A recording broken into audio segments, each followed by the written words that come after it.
Buenas tardes a todas, a todos.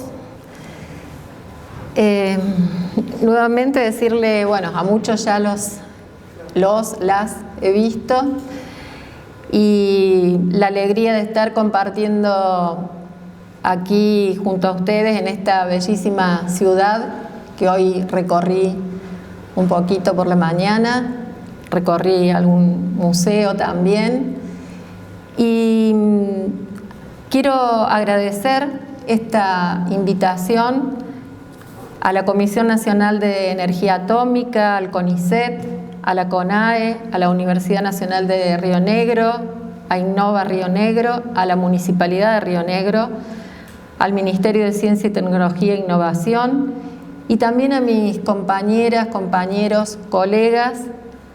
No voy a decir los apellidos, sí los nombres, porque me parece más afectuoso, porque así es.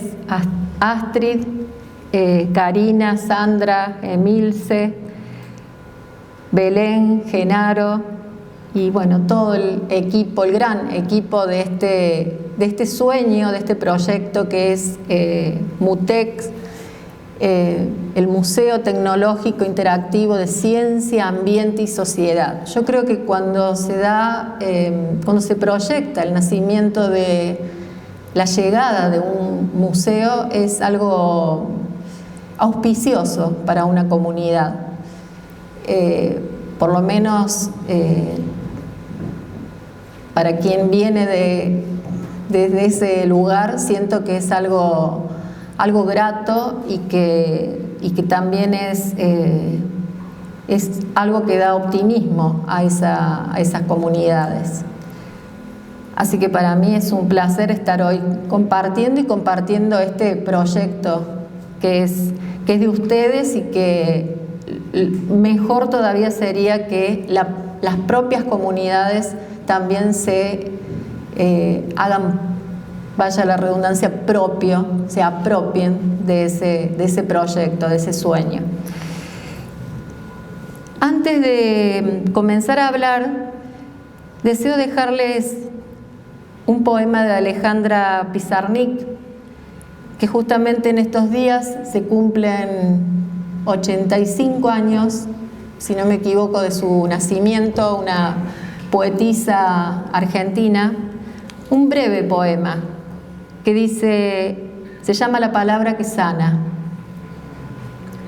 Esperando que un mundo sea desenterrado por el lenguaje, alguien canta el lugar en que se forma el silencio.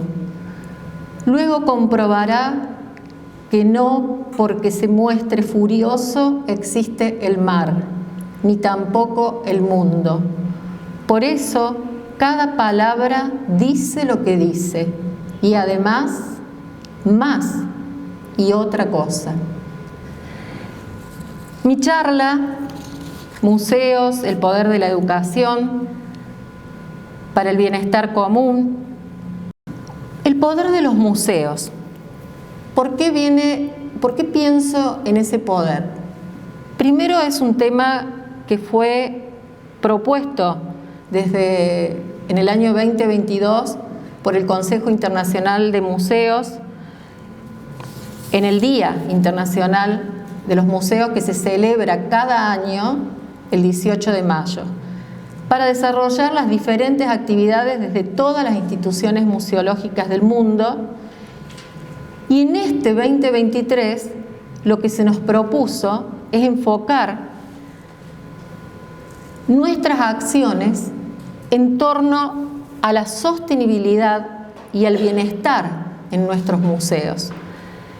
Y en este sentido me interesa enlazar ese poder con los verdaderos artífices, que son las personas que integran las comunidades. Me van a escuchar muchas veces decir comunidades. Y luego, desde allí, pensar juntos, juntas, en el rol de la educación. La educación como un valor, pero también como un derecho, para mediar en algo tan anhelado como es, desde los museos, la transformación social, a la cual no puedo dejar de ligar con la justicia social. Y en este sentido, comenzar con una cita de un querido y admirado colega, que también ya se los he mencionado, que ya lo han escuchado, que es Mário de Sousa Chagas. Una cita que quiero que la tengan en cuenta, porque al final voy a retomar esa cita. Hace un tiempo ya, varios años, él dijo que la museología, o en todo caso los museos, que no sirven para la vida, no sirven para nada. Lo dejamos ahí, a eso. Estamos ante un proceso museológico que produce nuevos agenciamientos. ¿Qué quiere decir esto cuando digo esa palabra? ¿Qué significa? Significa hacer, significa actuar. El agenciamiento se traduce en la capacidad del sujeto para generar espacios críticos, pero espacios críticos que no sean hegemónicos, de enunciación del yo en y desde lo colectivo. Siempre pensamos y hacemos y construimos desde lo colectivo, para contrarrestar las lógicas de control que se nos imponen. También pensamos en nuevas líneas de acción y a su vez esto se hace rizoma con el mundo. O sea, de eso más pequeño, más micro, lo enlazamos con algo mucho mayor, ¿no? Es un museo que con memoria y con creatividad, con afectos políticos y poéticos, produce transformaciones sociales y hace historia. A la vez que colabora en algo que es sustancial, que es la innovación. ¡Ay! Innovación, dije, y se asustó el museo. Innovación y eso que no llegué a la invención. Voy a aprovechar a tomar.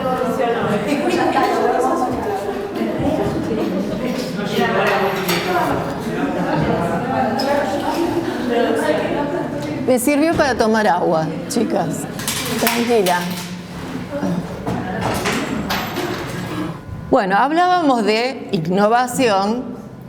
Bueno, museo, innovación.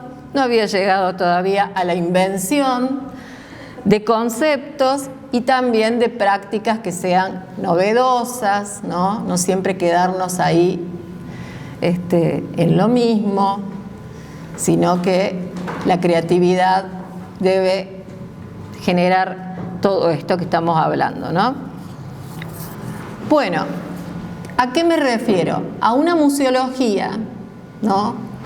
A lo que referimos, hemos estado contando una ciencia, decíamos, plenamente al servicio de la vida.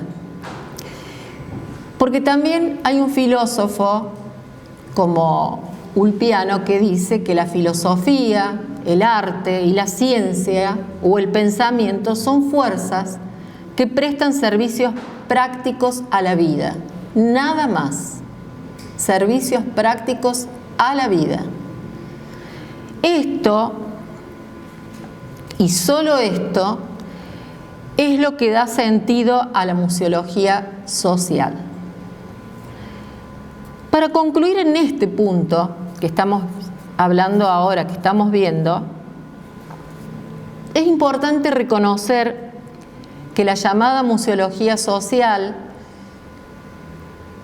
para los que se sumaron ahora, que no hemos estado hablando antes, la museología social es una de las corrientes museológicas que llevamos adelante desde nuestra región, desde Latinoamérica y el Caribe, ¿no? No es que todos los museos la llevamos adelante, pero es lo que se está intentando, tratando de llevar adelante, ¿no? Que es esa estrecha relación con nuestras comunidades, ¿no? La importancia que tiene de generar ese vínculo real, efectivo y sostenido en el tiempo. Que también a veces llamamos sociomuseología y que también a veces la unimos, no la desligamos de otra museología como es la museología crítica o la que nosotros llamamos desde nuestro comité, del Comité de Educación y Acción Cultural del Consejo Internacional de Museos, llamamos la museología del afecto o la museología socioafectiva. Porque creemos que están en marcha. O sea, en algunos lugares están en acción, están en práctica y otras están en marcha, están llegando. Está claro que hay algunas diferencias, algunas sutilezas, algunas delicadezas entre estas distintas denominaciones. Pero lo que está en juego aquí y ahora es el reconocimiento de un común en movimiento.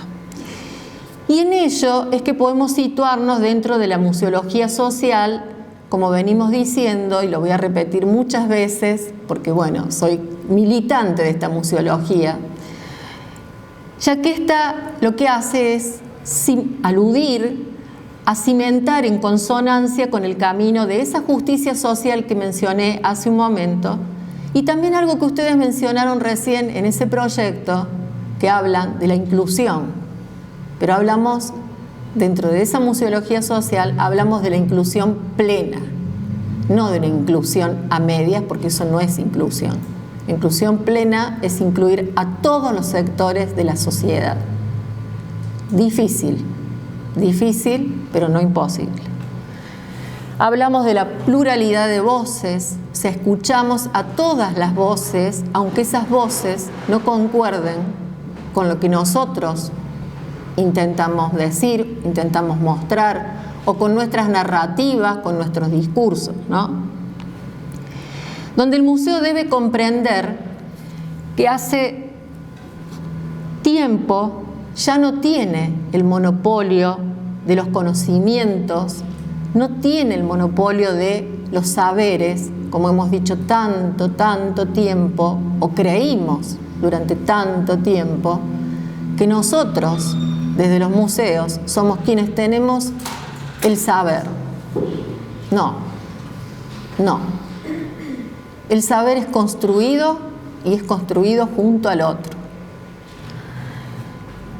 Sino que esto tiene significado, como dije, si se edifican, si esos saberes, esos conocimientos se edifican junto a todas y todos.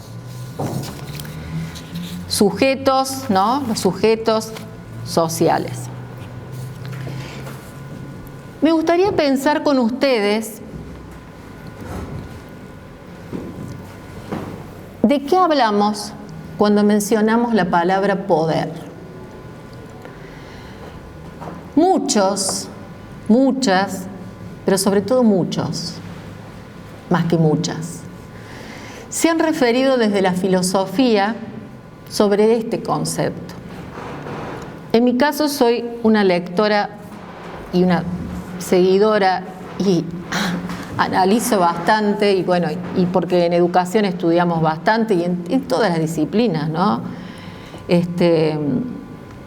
A Foucault, donde él dice que el poder está en todas partes y viene de todas partes. También Foucault rechazaba la concepción tradicional del poder como algo que se puede poseer y blandir como un arma o una herramienta. Según Foucault, esto no es poder, sino la capacidad de ejercerlo y no se convierte en poder hasta que se actúa. ¿Se comprende? El museo, como institución permanente, o sea que trasciende en el tiempo,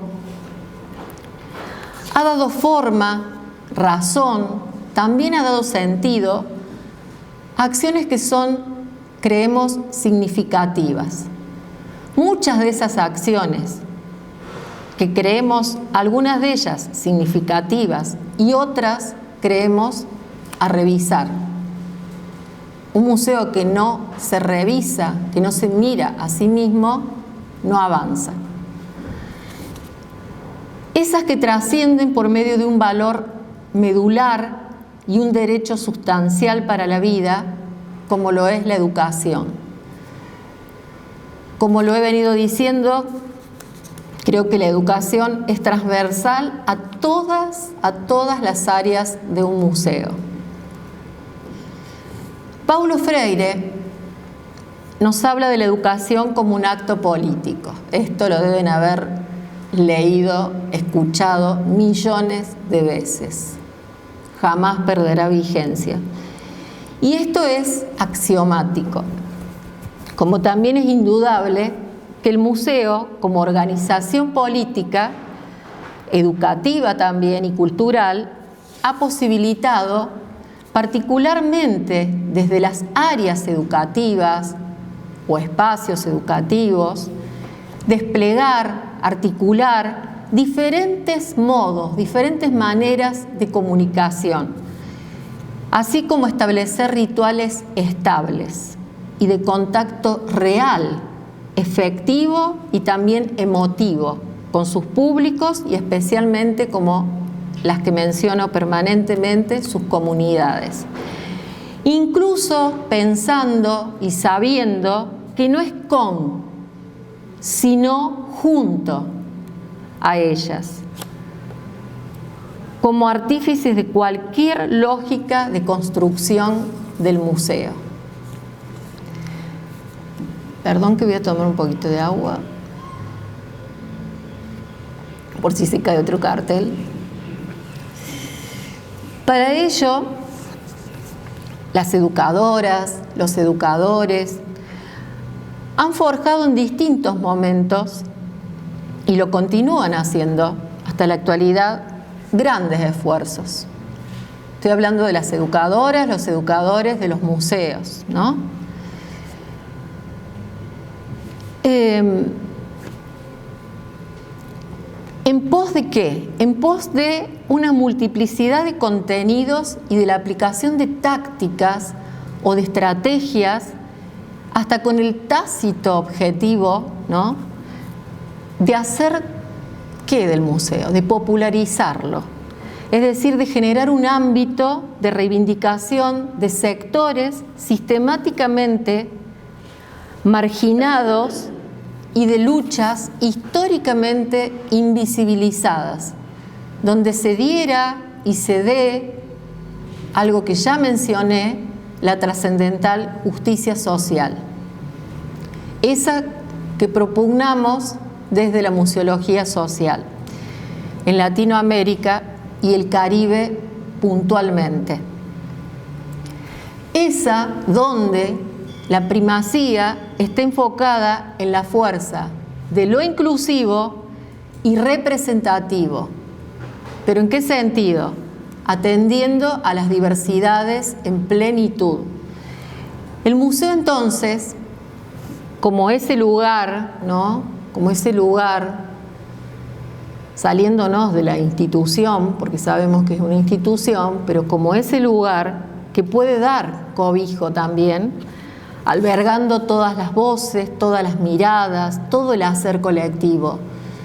Porque como ideal y posición efectiva se trabaja en la promoción de los valores democráticos, en esos que trascenderán a lo largo del tiempo de modo inacabado. Voy a hacer un paréntesis. A veces parece que cuando uno dice todas estas palabras, parece que romantiza el museo. Parece hasta una utopía, hasta idílico. No, porque eso es lo que intentamos todo el tiempo desde los museos. A veces logramos más, a veces logramos menos.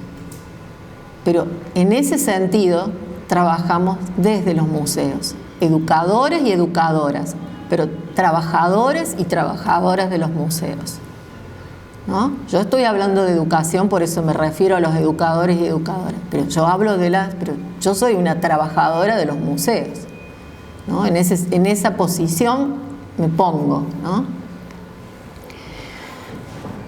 El museo, por ende, no puede y no debe permanecer ajeno a las constantes sociales. No puede mirar hacia otro lado. No debe mirar hacia otro lado. A las constantes culturales, a las constantes políticas, a las constantes económicas, que atraviesan de modo muy distinto a cada sector de la sociedad, a cada una de las comunidades y en particular a la vida de las personas. Entonces, como territorio y como comunidad misma que es, debe propiciar el ejercicio de la educación y por medio de esta debe también, parece que el debe lo ponemos siempre como que debemos, sí, es una premisa para nosotros. Caminar hacia ese museo que se despoja de algo que hace tanto luchamos, despojarnos de elitismos y de largos procesos históricos de hegemonía colonialista. Y aquí comprendemos que para llevar adelante programas, proyectos, acciones, es necesaria también la formación continua. La formación continua de sus educadores, educadoras, trabajadores, trabajadoras, con el claro fin de contar con esas herramientas que nos posibiliten la transformación de la vida del museo también. Y si hablamos de bienestar, para hacer referencia a esto que estamos mencionando, pensar si es posible, porque yo me lo pregunto todo el tiempo a eso. Se los pregunto a ustedes para que ustedes también lo piensen, lo reflexionen, solos, en su casa, en el museo, donde estén. Y en el mejor y más ambicioso de los casos, cambiar la vida de las personas.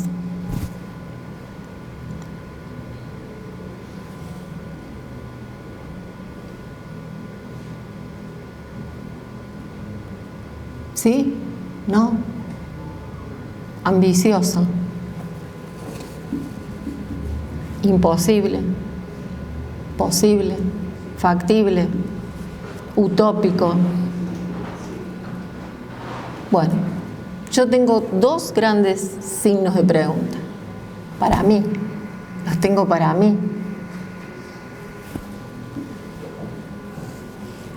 Por lo tanto, la educación es un valor que nos atraviesa permanentemente. Sabemos que está centrada en la transmisión de valor, en la construcción de conocimientos por parte del sujeto que aprende. Eso es un ida y vuelta, ¿no? Y si desde el museo entendemos que podemos habilitar la palabra, ¿qué significa esto de habilitar la palabra? Porque por ahí se puede leer o se puede escuchar como que yo soy el que autoriza la palabra. No. Estamos hablando de un lugar, de un espacio, una institución democrática que durante años tuvo el monopolio de la palabra.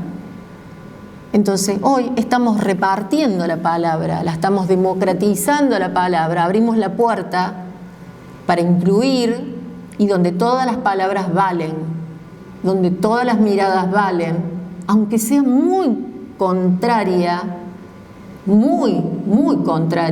a lo que el pensamiento o la idea del museo, ¿no?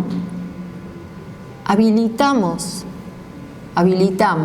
pero no en términos de yo tengo el poder y te lo presto. No. En este habilitar la palabra y ser juntos y juntas agentes de cambio social. Por ahí pasa. Ser juntos, juntas, agentes de cambio social.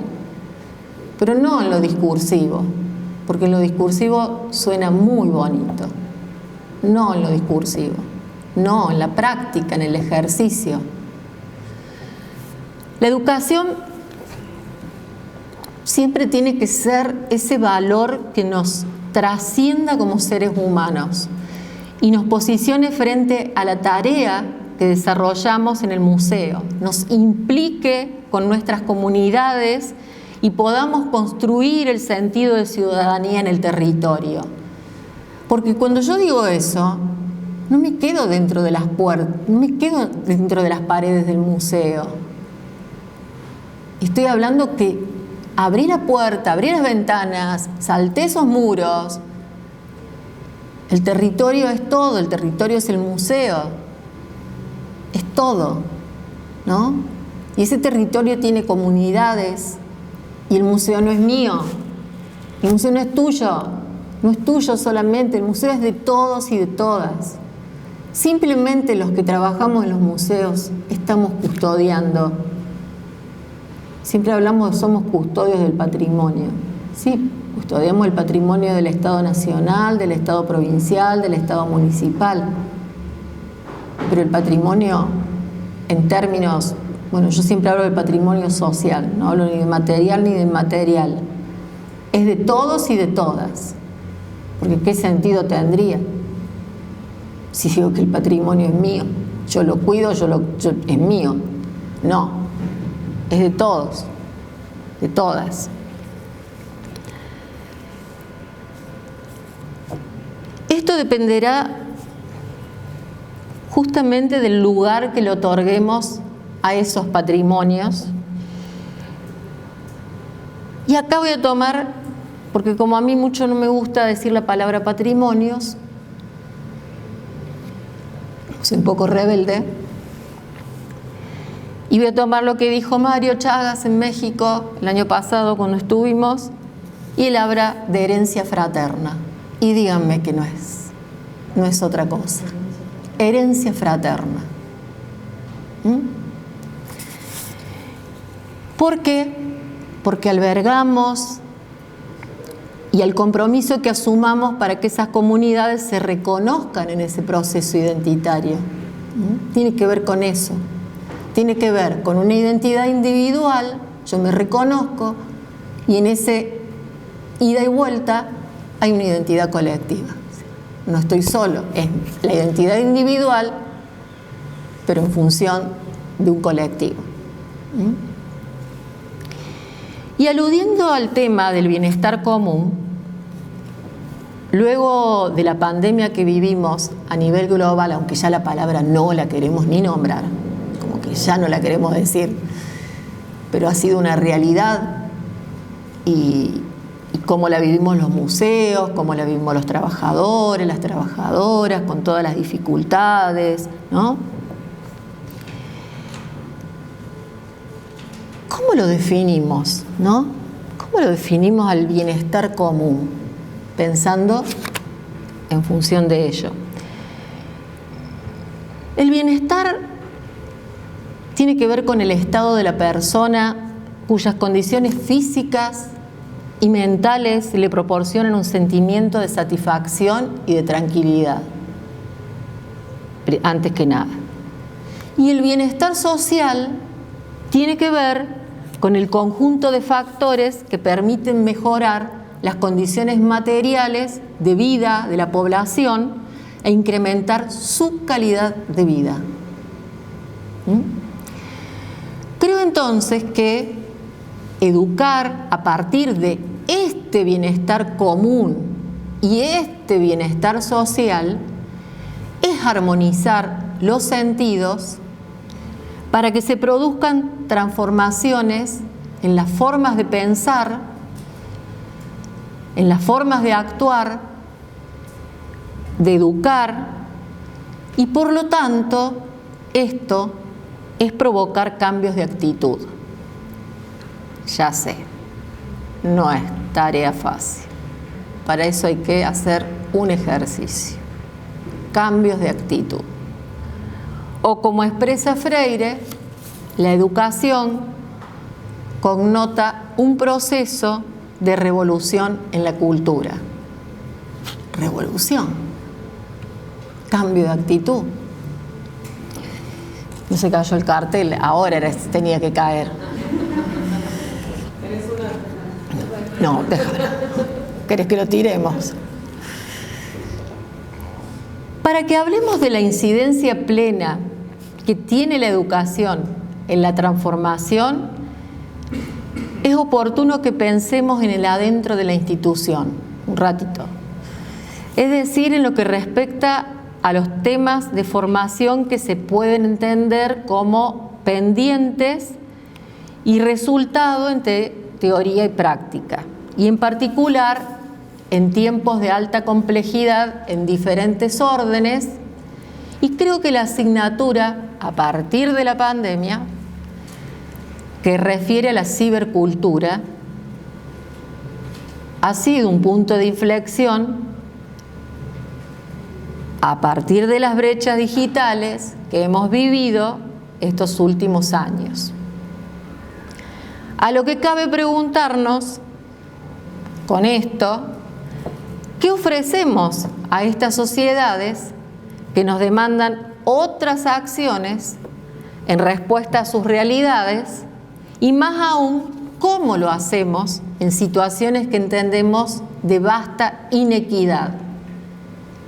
Por ejemplo, trayendo ese concepto de cibercultura, donde para una parte de la población es apropiada, para otra no tiene ni la más mínima llegada ni alcance próxima a la información ni la comunicación. Y en este sentido, no desconocemos que al museo se le pide hacer otros esfuerzos de aprendizaje y de realización con el fin de fortalecer ese lazo que entramaba una relación presencial, porque el museo es presencial, es presencia, es el otro, es junto al otro, es una relación física, afectiva, emotiva, desde otras perspectivas y desde otras prioridades colectivas. Y entonces aquí les pregunto, ¿y el bienestar? ¿Y el bienestar? Aquí me pongo un poco a pensar en las tensiones que se generan al momento de enlazar conocimientos sobre la cultura digital para luego plasmar acciones para todas y para todos, ¿no? ¿De qué forma? Y aquí podemos citar, hay algo que se habló mucho en ese momento y que se siguió discutiendo después, que fue algo que se denominó la crisis del orden antropológico. ¿Y en qué aspecto? A lo que tiene que ver con los ritos, los rituales. Esto que uno hace en el día a día, que no sabe qué es lo que es, digamos, qué hace todos los días. Bueno, son ritos que uno lleva adelante, tanto en el orden institucional, dentro, como trabajadores, trabajadoras, y después también con sus públicos, con sus comunidades, ¿no? Lo mismo, estas son acciones que son simbólicas, ¿no? Pero que forman parte, están en nosotros mismos hacerlos. Y es lo que permite mantenernos cohesionados como comunidades, estos rituales que llevamos adelante. Pero eso se da en la presencialidad, ¿no? Entonces, ese museo al que deseamos hacer referencia es el que tiene la capacidad de caminar a la par de la vida real de las personas y de esa población donde se haya situado, proponiendo constituirse en un elemento que sea dinamizador de la sociedad. Sabemos también que democratizar los espacios y la construcción de programas, como el museo en sí mismo, conlleva algo que ustedes mismos han estado diciendo en el MUTEC, accesibilidad, inclusión real, que deberían ser facultades implícitas, ¿no? Casi que ni deberíamos ni mencionar que un museo tenga esas cualidades. Pero, como decimos, lo que no se denuncia, después parece que no está. Las personas y las instituciones, es decir, quienes conformamos los diversos grupos sociales, enfrentamos enormes retos, siempre, día a día. Voy a saltearme algunas cositas porque quiero pasar un video, no sé cuánto tiempo llevamos. Bueno.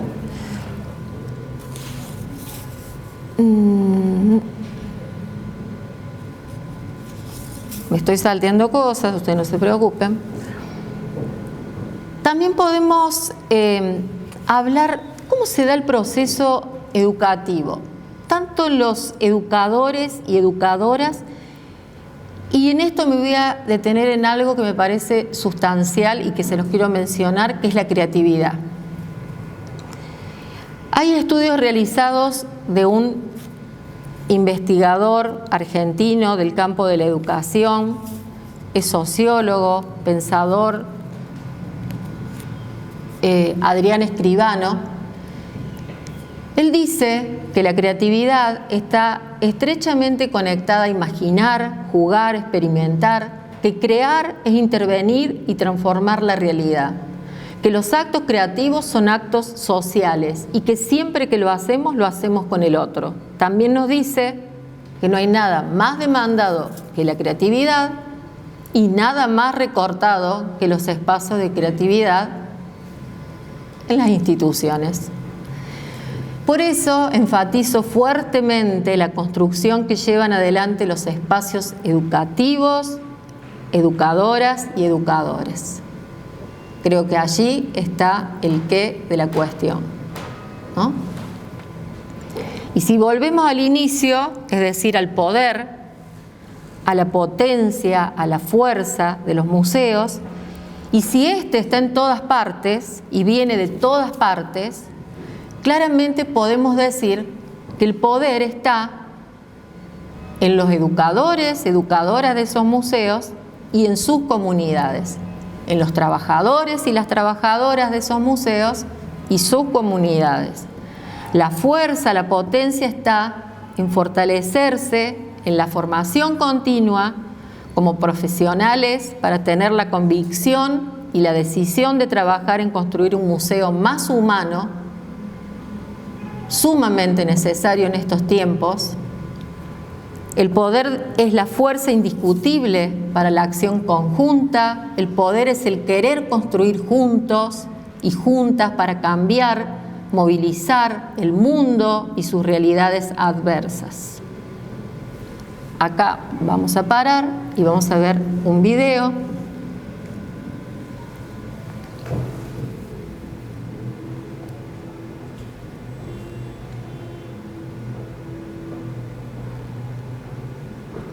Este video pertenece al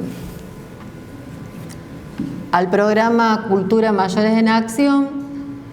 Está hecho conjuntamente con la Universidad Nacional de Córdoba. Se llevó hace unos años, se sigue desarrollando en la universidad. Pero se llevó a cabo entre Nación y la universidad y se desarrolló en el museo, parte del programa, en el museo donde yo trabajo, quiero decir, ¿no? A ver si sale la magia, todo puede ser, todo es así.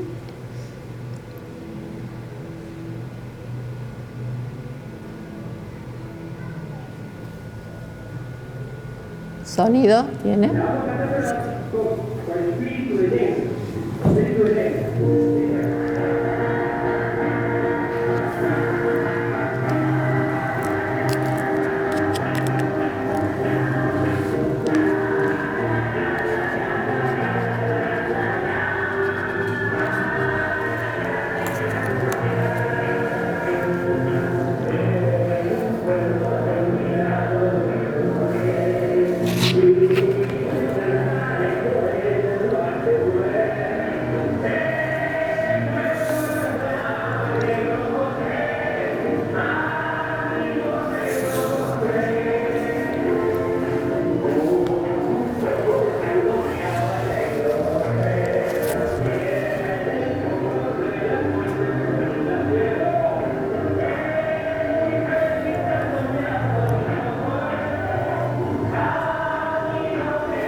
Bueno, se imaginarán que esto es una fiesta.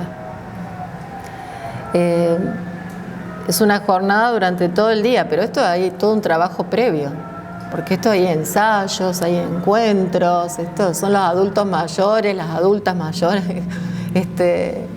practicando, ensayando para estos encuentros y pasan toda la jornada en el museo. O sea, estos programas que además ellos llegan, pero además eso convoca a toda la comunidad, va todo el mundo a verlos a ellos, pero además eso es convocante porque ahí está la gente del pueblo, de la ciudad también. No quiere decir que estén todas las comunidades ahí, ¿no? Para nada. Pero se abren las puertas y son actividades y bueno, todo el mundo va y después se sirven pastelitos y se sirve, o sea, hay una cosa como que esto sigue, ¿no? Esto es un pedacito de la actividad, ¿no? A ver, no sé qué viene porque no puedo ver lo que viene. No. Bueno, ya para ir como redondeando esto y porque quiero escucharlos a ustedes también, lejos de cualquier nostalgia que a veces nos dan algunas cuestiones, ¿no? Y en la comprensión de saber que hoy somos parte de un mundo que se nos presenta distinto, porque hay antes y después de determinadas situaciones, cuando las sociedades viven momentos extremos, complejos, hay antes y después. Cuando fue el momento de la pandemia, yo recuerdo que al inicio todos decimos, no, pero esto nos va a hacer bien, porque todos vamos a volver mejores personas. Yo recuerdo eso, lo decíamos hasta en los encuentros de museos y debatíamos, pero nos duró poco. Porque nos dimos cuenta que no era tan así, que había que trabajar de nuevo, mucho en la persona nuevamente, en el individuo, para volver a construir en el colectivo, ¿no? Pero bueno, yo creo que los museos siempre, más allá de ser críticos, reflexivos, porque lo debemos ser, lo debemos hacer, ese ejercicio, nos debemos proponer construir otra representación de la vida social cuando suceden estos acontecimientos, que fue muy extremo, ¿no? También tomar de esa experiencia compartida, por eso hablé de la nostalgia, porque tenemos cuestiones del pasado reciente que teníamos en el museo, ¿no? De ese trabajo, de ese tejido, de ese entramado con las comunidades, junto a ellas, ¿no? Que parecía que se empezó a destejer, digamos, ese lazo se empezó como a aflojar. Entonces, bueno, ¿cómo volver a tejer y a darle de nuevo firmeza a eso, ¿no? Entonces, a partir de toda esa experiencia compartida, a partir también de un trabajo individual y también de acciones individuales solidarias, recuperar la solidaridad es esencial, porque de esto de volver mejores no sucedió, entonces había que replantearse valores que se estaban perdiendo o que se están perdiendo. Entonces hay que replantearse, porque como educadores, educadoras del ámbito formal o no formal como es el museo, nos debemos replantear ese tipo de situaciones, ¿no? Que nos pasa como sujetos sociales, que nos pasa como sociedades. ¿Y qué hacemos desde los museos, al fin y al cabo? Porque ¿para qué están los museos? También tiene que ver con la movilización colectiva, ¿no? Así como bregar por el acuerdo de políticas públicas que generen confianza y den sentido de sociedad.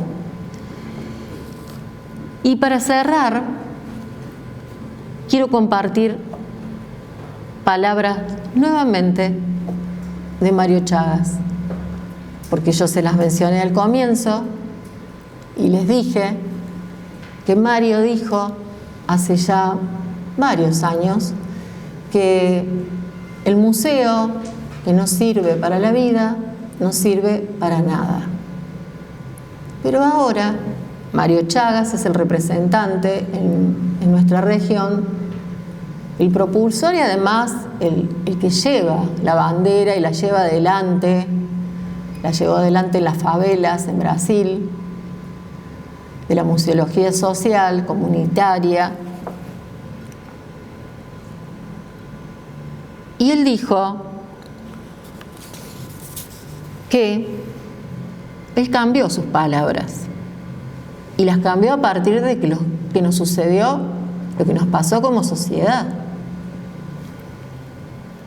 Y dijo que el museo que no salva vidas, o en todo caso, para no cargar tanto sobre nuestras espaldas, el museo que no cuida la vida es el que no sirve para nada.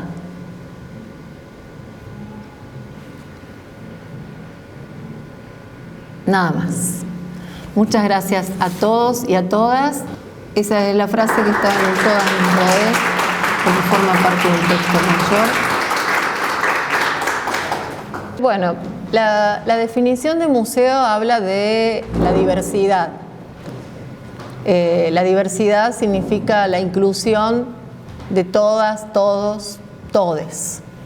Y en esa diversidad es, bueno, uno dice, todas las voces, bueno, trabajar con el colectivo Ni Una Menos, trabajar con el colectivo LGTBQI+, trabajar con los adultos mayores, trabajar con niños, niñas, trabajar con los adolescentes, las adolescentes, trabajar con las mujeres en situación de violencia de género. O sea, todos los sectores tienen que tener la voz en el museo. Pero, ¿qué pasa?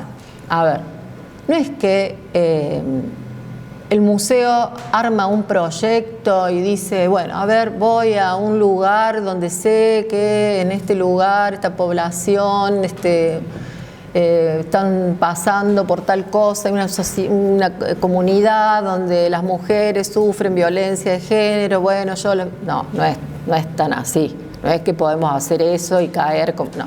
Los proyectos, la idea es, a partir de esta museología social, es que los proyectos se construyan conjuntamente. Pero todo eso es un trabajo previo antes de construir el proyecto, digamos. Primero es conocer a esa comunidad, conocer su realidad, sus necesidades, si quieren trabajar con el museo. Porque a lo mejor nada más lejos es por ahí que uno dice, queremos incluirlos en algo que pensamos, porque bueno, el museo quiere todas las voces adentro. No es muy sencillo, pero nosotros bregamos por eso. Bregamos y vamos a bregar hasta el último día, porque el museo siempre fue elitista, siempre se escuchó a sí mismo, no escuchó lo que había afuera, a quienes estaban afuera. O sea, entonces lo hizo un museo elitista donde el saber estaba adentro y creímos que nosotros teníamos la palabra, el saber, nosotros sabíamos todo, construíamos todo, hacíamos los proyectos pensando que al otro le iba a encantar ese proyecto, le dábamos todo hecho. Nunca le preguntamos qué deseaban, qué sentían, qué pensaban, qué querían. Hoy no queremos eso. No, eso debería estar perimido. No quiere decir que no siga sucediendo, no quiere decir que no siga todavía vigente el museo elitista. Claro que sigue, porque hay sociedades elitistas, entonces no puede no haber museo elitista. Pero Por lo pronto nosotros trabajamos por lo contrario, ¿no? No sé si respondo a tu pregunta. Sí.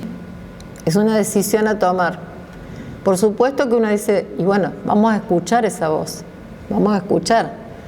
En el museo que estoy yo pasó un momento, creo que lo mencioné, una muestra sobre el colectivo Ni Una Menos, y llegó un grupo religioso de una comunidad X religiosa, y eso fue algo controversial, digamos, porque bueno, esa muestra fue para ellos agresiva, fue una provocación, lo tomaron como tal, o sea, hubo una queja, me tocó atenderlo personalmente y yo escuché todas sus consideraciones y es más, les pedí que las escribieran en el libro que tenemos de comentarios, de firma, las cosas bonitas y las cosas feas. O sea, el museo debe recibir todos los comentarios.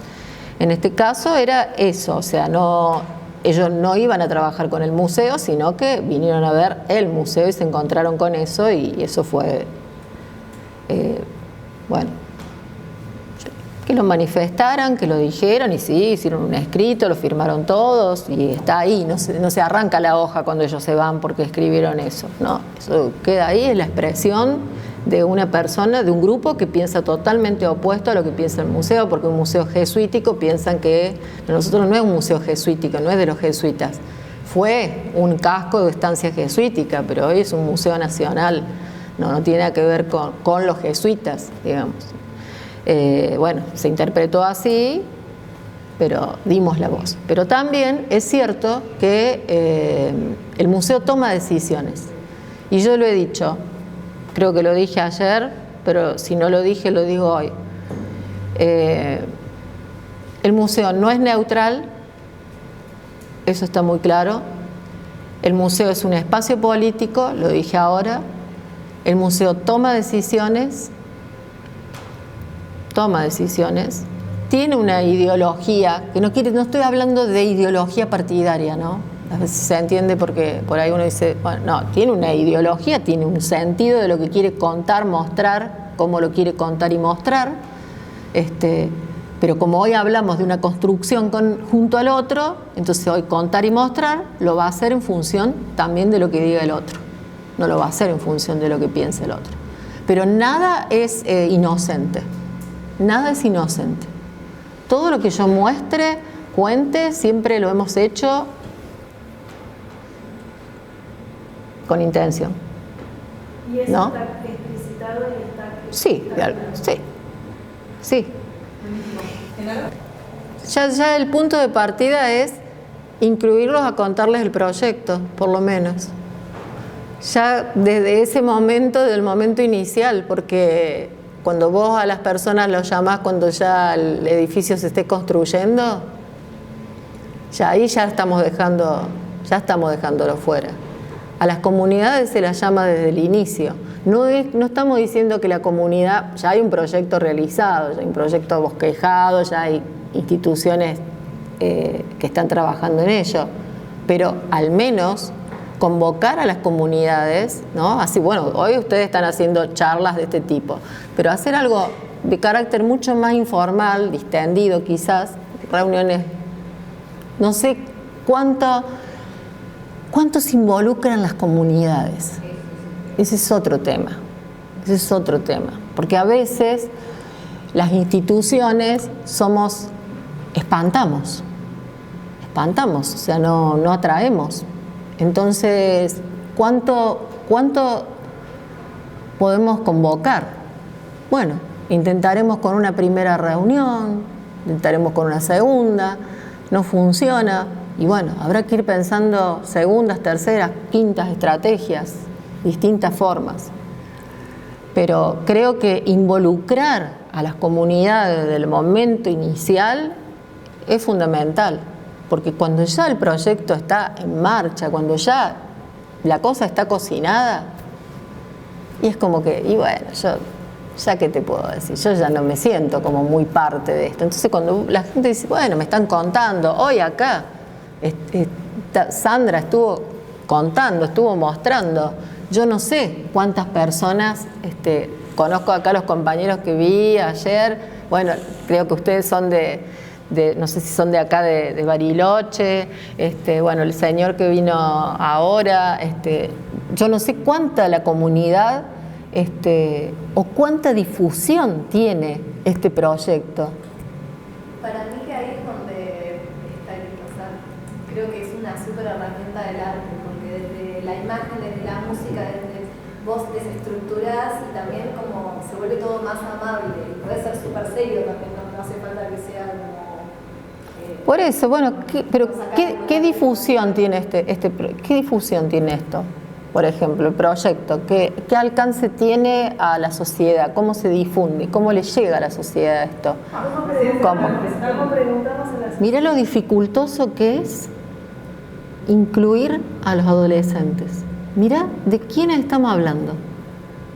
No es que estamos hablando del colectivo de mujeres, ni de los afrodescendientes, ni estamos hablando del colectivo LGTB, entonces estamos hablando de los adolescentes, las adolescentes.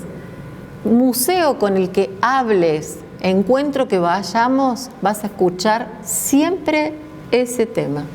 Ese sector es el tema, el de la educación, las instituciones educativas. Todos te van a nombrar, sí, con los niñitos del nivel inicial, con los de primaria, va a haber proyectos, millones presentados. Pero con secundario, con nivel medio, con los adolescentes, donde más cuesta a los museos atraer. Y quizás este museo tenga muchísima llegada a ese destinatario, ese sea un gran destinatario. Yo voy a responder una sola cosa, el resto se lo dejo al MUTEC. Ciencia y tecnología, si yo solamente pienso en ciencia y tecnología y lo encuadro solamente ahí, no va a ser así. No puede ser así. El museo es de ciencia y tecnología, pero va a haber muchísimas otras disciplinas interactuando con la ciencia y tecnología. Belén acaba de nombrar el arte.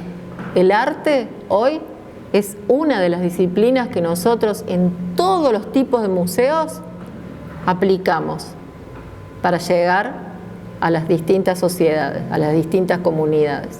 Sobre todo el arte contemporáneo, o sea, hoy lo estamos dinamizando. Un museo de historia, por ejemplo, que estoy yo, museo de historia del siglo XVII, XVIII, estamos haciendo intervenciones, contando tal periodo, tal historia, tal momento a través de una intervención, a través del arte. El arte es una herramienta de transformación social, tal cual. La frase así parece un eslogan, pero es así, tal cual. Dejo a ustedes. Cada tema que incorporamos en los museos siempre se trabaja muchísimo hacia el adentro, porque en el propio adentro están las resistencias. No es que nosotros encontramos la resistencia, las resistencias están ahí en la puerta afuera esperando, no. Las resistencias están adentro de las instituciones. De un tema que vamos a trabajar, o sea, vamos a trabajar, bueno, este mes, el mes de marzo, el mes de la mujer, vamos a trabajar con el colectivo Ni Una Menos. De allí van a salir los que no piensan, no tienen nada que ver con eso, que no quieren saber nada con todo eso, y de allí son discusiones, y eso es adentro de la institución. Establecer acuerdos no es nada sencillo, y seguramente no va a haber acuerdos. Se va a hacer por mayoría, finalmente. No va a ser el acuerdo absoluto, el 100%. Pero como vos decís, también el museo tiene que tener una ideología. Acá te puedes cruzar enfrente y te muestran a lo mejor un fusil Remington que se usó en la campaña del desierto. Y bueno, todo depende de cómo lo cuentes, ¿no? Va a estar el mismo fusil y decir, bueno, con este fusil masacraron a miles de pueblos originarios que estaban acá, o podés decir, bueno, gracias a esto se logró dominar los balones y conquistar, ser la nueva Argentina, y le va dando otra ideología, ¿no? Entonces, el fusil que está ahí mostrándose es el mismo. Sí. ¿No? Pero sí. claro, porque si no, no llevas un mensaje. Sí, sí, por eso el museo decide por ahí a qué actor social va a darle protagonismo y a quién va a invisibilizar, ¿no? Y eso en los museos nacionales, o sea, ¿cómo conjuga eso la ideología del museo, pero que además es un museo nacional que está dentro de otra ideología que puede además ir cambiando con los diferentes colores políticos? O sea, ¿cómo también se equilibra un poco eso? No es sencillo, no es sencillo, para nada. Generalmente hay, como los museos nacionales a veces no están o sea, la mayoría están en donde está la administración central, que es Buenos Aires, pero muchos, como en el caso en el que estoy yo, está fuera de ese, o como el que está en Tucumán, en Salta, ¿no? Nosotros en Córdoba. No hay por ahí como una bajada de línea que hay que seguir tal, así o así. Hay como desde la gestión directiva se toman decisiones de acuerdo a esa misión institucional de trabajar. Lo que suele faltar en los museos es el consenso, o sea, la gestión toma una decisión a veces de manera unilateral, no lo hace en consenso con el equipo. Eso sí suele suceder.